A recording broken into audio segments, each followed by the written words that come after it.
اور حضور علیہ الصلوۃ والسلام کے دور مبارکہ میں صفوں کی ترتیب بھی اسی طرح ہوا کرتی تھی کہ پہلے مرد ہوتے تھے، پھر بچے ہوتے تھے، اور پھر عورتیں ہوا کرتی تھیں۔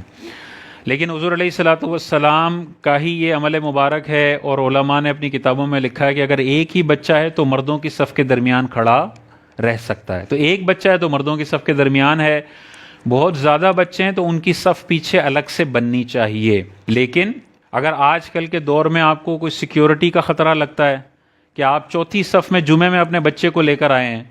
اور آخری صف ہے 20ویں صف،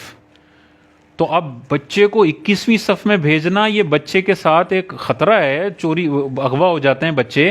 تو اگر بچوں کا سیکیورٹی رسک ہے تو باپ اپنے بچے کو اپنے ساتھ کھڑا رکھ سکتا ہے۔ اس میں اگر کوئی زبردستی کر رہا ہے اس کو کہیں کہ بھائی یہ جائز نہیں ہے اس طرح سے زبردستی کرنا، کیونکہ حضور علیہ الصلوۃ والسلام کے پیچھے پہلی صف میں بھی بچے نے نماز پڑھی ہے، صحابی بچے نے۔ تو یہ صرف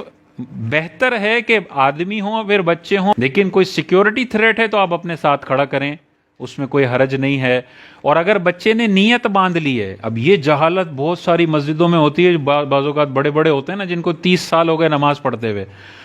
تو وہ بعض اوقات کیا کرتے ہیں، بچے نے نیت باندھ لی ہے، اس کے بعد اس کا کندھا پکڑ کے اس کو سائڈ پہ کر دیتے ہیں۔ اگر اس نے 3 قدم چل لیے بچے نے،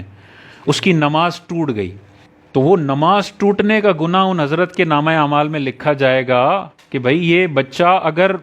7 سال کا بچہ سمجھدار بچہ ہے، 7 سال کا نہ بھی ہو، نماز کی اسے تمیز ہے، مستیاں نہیں کرتا نماز کے دوران، نماز پڑھتا ہے باقاعدہ پراپر، تو اس کی نماز ویسے ہی ویلڈ ہے جیسے 40 سال کے بندے کی نماز ویلڈ ہے۔ یہ نہیں ہے کہ اس کی فالتو نماز ہے، اس کو چھیڑ چھاڑ کر دیں تو کوئی مسئلہ نہیں ہے، نہیں، اعلیٰ حضرت امام اہل سنت نے بڑا سخت فتویٰ لکھا ہے کہ یوں اگر کریں گے اور اس کی نماز ٹوٹ گئی، گناہ کبیرہ ہے اس بندے کے نامہ اعمال میں جس نے یہ کیا۔ ویسے تو حضور علیہ السلام نے ارشاد فرمایا نا، جب بچہ 7 سال کا ہو تو نماز کا حکم دو، 10 سال کا ہو تو مار کر پڑھاؤ۔ تو علماء نے بتایا کہ 7 سال ایک ایسی عمر ہے کہ بچہ نماز کے آداب سب سیکھ چکا ہوتا ہے، اب اس کو مسجد میں بھی لانا چاہیے اور ریگولر اس کو نمازیں پڑھوانی چاہیے امام کے پیچھے تاکہ عادت ہو جائے۔ لیکن اگر آپ کو لگتا ہے آپ کا 5 سال کا بچہ بھی ہے، نماز صحیح پڑھ لیتا ہے، شور شرابہ نہیں کرتا، مسجد کے تقدس کو پامال نہیں کرتا، تو 5 سال کی عمر میں اس کو لے کر آ جائیں۔ لیکن اگر اتنا چھوٹا ہے کہ وہ مسجد میں شور شرابہ کرتا ہے تو پھر حضور کی ہی حدیث ہے، حضور نے ارشاد فرمایا میری مسجد کو پاگلوں اور بچوں سے بچاؤ۔ تو چیخنے چلانے والا بچہ، پیشاب پخانے میں سمجھ نہ کرنے والا بچہ، اس کو تو مسجد میں لانا گناہ ہے، لیکن سمجھدار باادب بچہ ہے، نماز پڑھ سکتا ہے، اس کو 5 سال کی عمر سے ہی مسجد میں لانا بہت اچھی بات ہے۔ یہ جب 12 سال کا ہوگا، یہ جب 15 سال کا پہلی دفعہ بالغ ہوگا نا، اس کو پاس 6 سال کا تجربہ ہوگا فجر کی نماز پڑھنے کا۔ اب 7ویں سال اس کو کوئی ٹینشن نہیں ہوگی فجر کے لیے اٹھنے میں۔